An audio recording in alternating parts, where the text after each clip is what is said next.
महाराज जी, मेरा प्रश्न है कि भजन में प्रतिस्पर्धा उचित है क्या? ये ईर्ष्या तो नहीं है?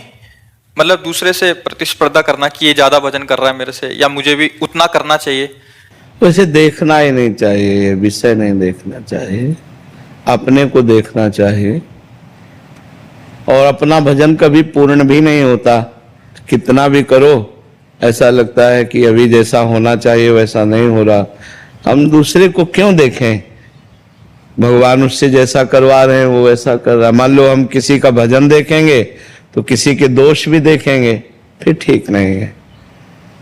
अपने अंदर से एक नियम बना ले कि हमारी श्वास प्रश्वास में भगवान का सुमिरन रहे, हमारा भजन ठीक चलता रहे, भगवान जिसको जितना करवा रहे हैं उतना हो रहा है। हमें लगता है ईर्ष्या भजन में भी करना ठीक नहीं है। और प्रतिस्पर्धा में अहंकार होता है कि अगर वो 20 माला कर रहा है तो मैं 22 माला करूंगी, और तो अहंकार भजन नहीं होता।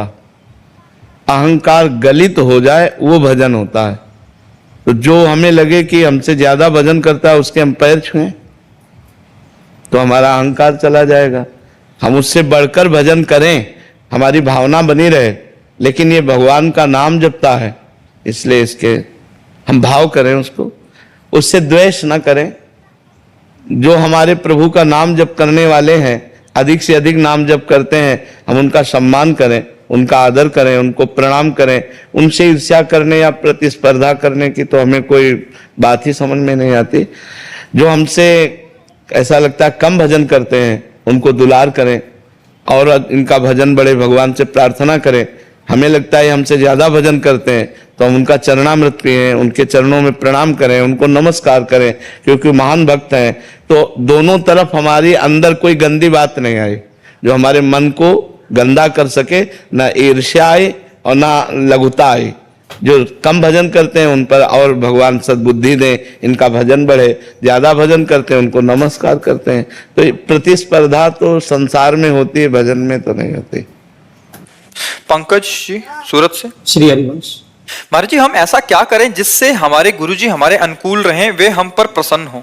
उसे कुछ करो या ना करो, गुरु अनुकूल ही रहते हैं। गुरु कभी प्रतिकूल होते नहीं, पर प्रतिकूल जैसा रोल होता है। जब कभी हमको जहां हम आसक्त हैं वहां से अनासक्त करना होता है, हमें ऊंचे उठाना होता है। हम लोगों की एक मन की स्थिति ऐसी कि हम जहां हैं वहीं राजी रहते हैं। नहीं, जितना भजन चल रहा है, खान पान भोग विलास, तो उसी में राजी रहते हैं। हम आगे उन्नति नहीं चाहते अध्यात्म की, कि सर्वस्व का अंदर से त्याग हो और भगवान के चिंतन में हम डूबे। ऐसा हमारा लक्ष्य नहीं बन पाता। लक्ष्य बना रहता है खान पान और सबको खवाएं पियाएं, मौज मस्ती, एकदम ऐसे जीवन। तो भगवान फिर कृपा करते हैं और गुरुदेव के रूप में वो प्रतिकूलता देते हैं, या भगवान स्वयं प्रतिकूलता देते हैं। और वो प्रतिकूलता इतनी कड़वी है कि अब देखो, अभी पीछे के बैच में बताया कि नाम ही तो जप कर रहे थे ठाकुर हरिदास जी, और 22 बाजारों में मार कोड़े उनकी खाल खिंचवा ली। अब कौन भगत राजी होगा ये करवाने के लिए? तो कभी कभी पूर्व जन्म के प्रारब्ध होते हैं और कभी कभी परीक्षा होती है हमारी। तो इस मार्ग में अग्नि परीक्षा तो देनी ही होगी कि हे नाथ, हे शरीर आपका, प्राण आपका, मन आपका, तन आपका। देखो, राजकीय पार्षद बनने के लिए गोली खाने को तैयार है हमारे राष्ट्रीय सेना, ये हमारे राजकीय पार्षद हैं। और भगवत पार्षद बनने के लिए हमको कितना तैयार होना पड़ेगा। जो अखिल कोटि ब्रह्मांडों के मालिक हैं उनके हम पर्सनल दास हैं, कितना बड़ा तैयार होना पड़ेगा। तो हमको गाली भी खानी है, हमको अपमान भी सहना है, हमको प्रतिकूलता भी सहनी है, और आपकी ही तरफ। इसमें एक उदाहरण बहुत बढ़िया लगता है। जैसे छोटा बच्चा है ना, घुटनों के बल चलता है, और कोई उससे गलती हो जाए या कुछ भी, और माँ उसके थप्पड़ मारे तो माँ के ही चिपकेगा, वो कहीं नहीं जाएगा। वो नहीं, माँ उसको मारे तो माँ के ही ऊपर गोद में चढ़ना चाहेगा कि आपके सिवा हमारा कोई है नहीं, तो मारो चाहे पीटो। ऐसा ही भगत होना चाहिए। कि गुरु या इष्ट के प्रति वो प्रतिकूलता भी दे तो उन्हीं की तरफ बढ़ना चाहिए, उनसे पीठ नहीं होनी चाहिए, उन्हीं की तरफ बढ़ना चाहिए। जैसे छोटे बच्चे को माँ मारती है ना, तो माँ के ही हृदय से लगना चाहता है, क्योंकि जानता है कि माँ वो दूसरी तरफ नहीं जाएगा। माँ मारेगी और झिटकेगी दूर की तरफ, लेकिन वो माँ के ही गले लगना चाहेगा, क्योंकि उसको एक ही आश्रय पता है, माँ है। अगर कोई बाहर भयभीत कर रहा है तो भाग के ना आ पाएगा, तो वहीं से पुकारेगा माँ माँ माँ। बस ऐसे ही हमारी भक्ति होनी चाहिए कि अगर हमें भय लग रहा है तो राम राम राम, राधा राधा राधा, कृष्ण कृष्ण कृष्ण। और अगर हमको प्रभु ही भय दे रहे हैं तो हम प्रभु की तरफ ही भागे, दूसरा कोई उपाय नहीं बचने का, दूसरा कोई नहीं बचा सकता। भय उनसे मिला तो निर्भय भी वही करेंगे, उन्हीं की तरफ भागे, हे नाथ आप ही बचाओ, आप ही हमारी रक्षा करो। तो हमें लगता है इष्ट और गुरु की तरफ से प्रतिकूलता दिखाई देती है पर होती नहीं। गुरु और इष्ट एक ही है। तो इष्ट के लिए कहा गया मंगल भवन अमंगल। तो जब मंगल भवन है, अमंगल है ही नहीं मंगल भवन में, तो वो हमारा अमंगल कैसे कर सकते हैं।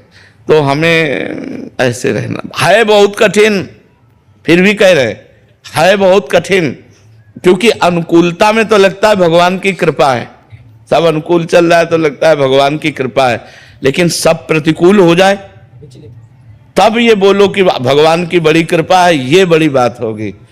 जब सब छिन जाए और फिर भी बोलो कि भगवान की बड़ी कृपा है, तो तुम भगवत पार्षद हो।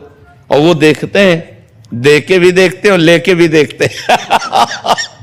देने में तो कृपा लगती है, चकाचक सब माल आ रहा है, खूब जय हो तो बोले जय हो भगवान आपकी।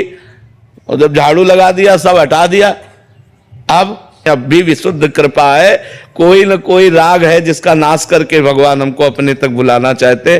पर ये है कठिन, ये दवा बहुत कड़वी है, ये वही कृपा करे तो समझ में आवे। नहीं प्रतिकूलता जब देते हैं और फिर उनकी कृपा देखे, ये बहुत कठिन बात है कि नहीं कठिन बात। अनुकूलता में तो ऐसा लगता है कि बड़ी कृपा है, लेकिन जब दुख आए, विपत्ति आवे, प्रतिकूलता आवे, संकट आवे और उस समय हम बोले कि भगवान की बड़ी कृपा है, ये बहुत कठिन बात है। और भागना भगवान की तरफ ही, चाहे जितनी विपत्ति हो उससे बचने का उपाय केवल भगवान है। दूसरे किसी में इतनी सामर्थ्य नहीं कि हमारी समस्या का समाधान कर सके। वो खुद समस्याओं में फंसा हुआ है तो समाधान क्या कर सकता है। वो हमारा शोषण कर सकता है, पोषण तो कर नहीं सकता। महाराज जी, शहरों की इस भागदौड़ भरी जिंदगी में मन की शांति खोती जा रही है, कोई आगे निकलने की होड़ में तनाव का शिकार होता जा रहा है। तो ऐसी जीवन शैली में हमारी शांति कैसे संभव है? नाम को बीच में डाल लो, जो चाहत है नित्य सुख और मन को विश्राम, हित ध्रुव हित सो भजत रहो,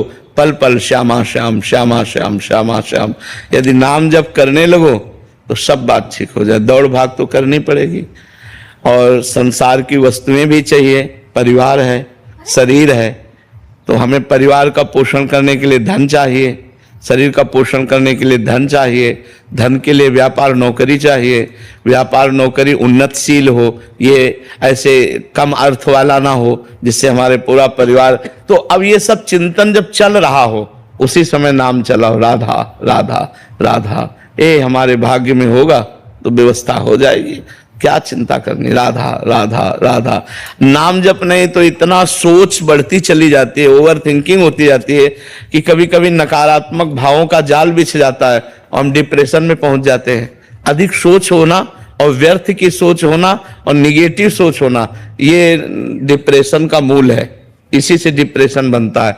तो अगर हम नाम जप करें, अधिक सोचने का टाइम ही न दें, व्यर्थ सोचने का टाइम ही न दें, निगेटिव सोचने का टाइम ही न दें, और उसमें राधा राधा राधा, तो नाम के प्रभाव से आपकी आने वाली विपदा भी टलेगी और जो समस्या है उसको निवारण करने का आपके अंदर ज्ञान आ जाएगा और आपका हृदय शीतल बना रहेगा भारी विपत्ति में भी, यदि नाम जप करोगे।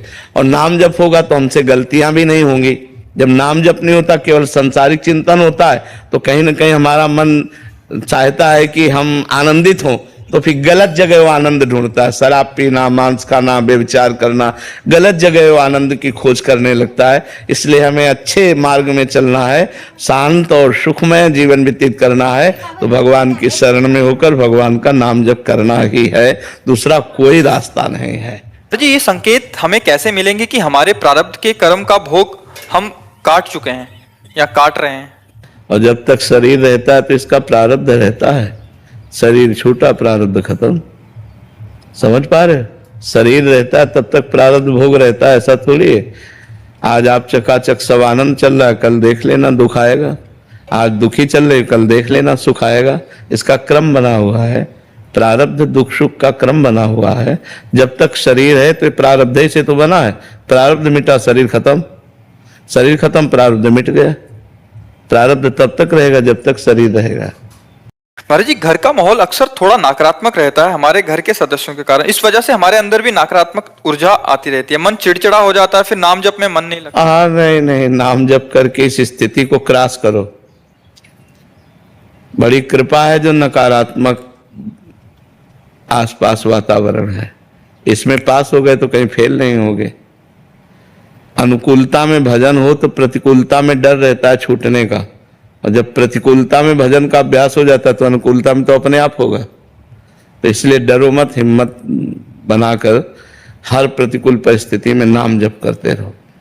नकारात्मक सोच अंदर की और नकारात्मक वातावरण बाहर का, दोनों को रौंदना होगा भजन के बल से। अंदर की सोच को हटाना पड़ेगा, राधा राधा राधा राधा राधा राधा राधा, वो जलाएगा पर राधा राधा। और बाहर जो वातावरण है सबसे नम्र विनम्र व्यवहार, वो आपके प्रति कटुता और आप प्रियता, नाम जब तो निकल जाओगे। अब वातावरण से पूछो तो किसका वातावरण अनुकूल पूछो, सबके कुछ न कुछ प्रतिकूलता लगी ही रहती है। ये संसार है, 100 में 2-4 तो प्रतिकूल बने ही रहते हैं। तो ऐसे हमें लगता है, हम सोचे कि अनुकूल परिस्थिति और अनुकूल वातावरण हो मिल जाए तब भजन करेंगे, तो कभी नहीं मिलेगा। जैसी परिस्थिति है, जैसा वातावरण, इसी में भजन करके निकल जाओ तो निकल जाओ, नहीं तो परिस्थिति नहीं बदली जा सकती, अपने भाव बदले जा सकते हैं। अपनी स्थिति को बदलो, अपने भाव को बदलो, हर समय नाम जप करो। वातावरण परिस्थिति वो सब समय से अपने आप बदलेगी। आप सोचो कि हमें अनुकूल वातावरण आज मिले, तो अभी नहीं मिलेगा। पाप का कर्म भी तो भोगना है, जो हमने पूर्व में पाप कर्म किए वैसा भोगना है। वैसे हमें मित्र मिलेंगे, वैसे हमें परिवार मिलेगा, वैसे ही हमें संयोग मिलेगा। जैसा हमारा कर्म है तो हम उसके अनुसार अब ना चलें। जो पूर्व का कर्म जैसा हमें संग दिया, अब उसके अनुसार ना चलें। अब हम नए कर्म की रचना करें, भगवान के चरित्र पढ़ें, नाम जप करें, भगवान की आराधना करें, तो हमारे प्रारब्ध को भोगने की सामर्थ्य आ जाएगी और आगे का भाग्य निर्मल हो जाएगा हमारा। महाराज जी जीवन में अनुभव ऐसे रहे हैं कि मुझे लोगों पर आसानी से भरोसा नहीं होता। वैसे भरोसा लोगों पर ना करके भगवान पे ही करे, क्योंकि तुम्हारे जीवन के अनुभव रहे हैं कि आसानी से भरोसा नहीं होता। हम भरोसे के बिना चले नहीं हैं, हमारा भरोसा ही सब कुछ रहा है, लेकिन धोखा ही धोखा है। पर इसलिए मैं 2-3 योजनाएं बना के ही कार्य करता हूँ कि एक में फेल तो फिर दूसरे में, ऐसा ही कह रहे हैं। हाँ, नहीं, फिर भी कितना ही हो, भरोसा सिर्फ भगवान पे रखे। व्यक्ति का परोपकार कर दे, उस पर भरोसा न करे। व्यक्ति का भरोसा करने पर हम फंस सकते हैं। भरोसा भगवान का और व्यक्ति का परोपकार। हम तुम्हारा हित करेंगे, तुम्हें सुख देंगे, तुम्हारा मंगल विधान करेंगे, पर हमें पलट कर तुमसे कुछ नहीं चाहिए, वो भगवान देंगे, तो सुखी रहोगे। अगर पलट कर चाहोगे तो दुखी हो जाओगे, क्योंकि यहाँ पलट कर तुम्हें दुख ही मिलेगा, कपट मिलेगा, छल मिलेगा। आप करोगे अच्छा और वो करेगा बुरा, तो आपको रोना पड़ेगा, आपको दुखी होना पड़ेगा। यहाँ तो ऐसे विश्वासी लोगों को बहुत जल्दी फंसा लिया जाता है और फिर बहुत टॉर्चर किया जाता है। आंतरिक छल कपट इस संसार का स्वरूप है। आप सीधे साधे सरल विश्वास कर लोगे, फंस जाओगे, आपको बेवकूफ माना जाएगा।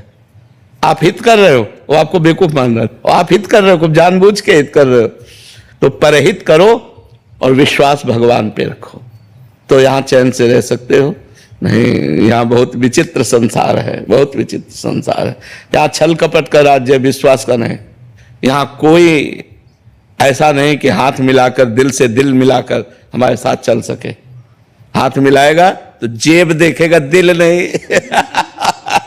और जब जेब कल तुम्हारी काम नहीं करेगी ना, वो तुमसे देखेगा भी नहीं, बात भी नहीं करेगा। आज का संसार ऐसा है। तो अक्सर ये दिमाग में आ जाता है कि पूरा जीवन तो गुजर गया है, अब कैसे श्री जी प्राप्ति हो। नहीं, एक नाम में भी आपका काम बन जाएगा। ये दिमाग में क्यों नहीं डालते हो कि जैसे हम बोला राधा मर गए तो राधा की प्राप्ति हो जाएगी।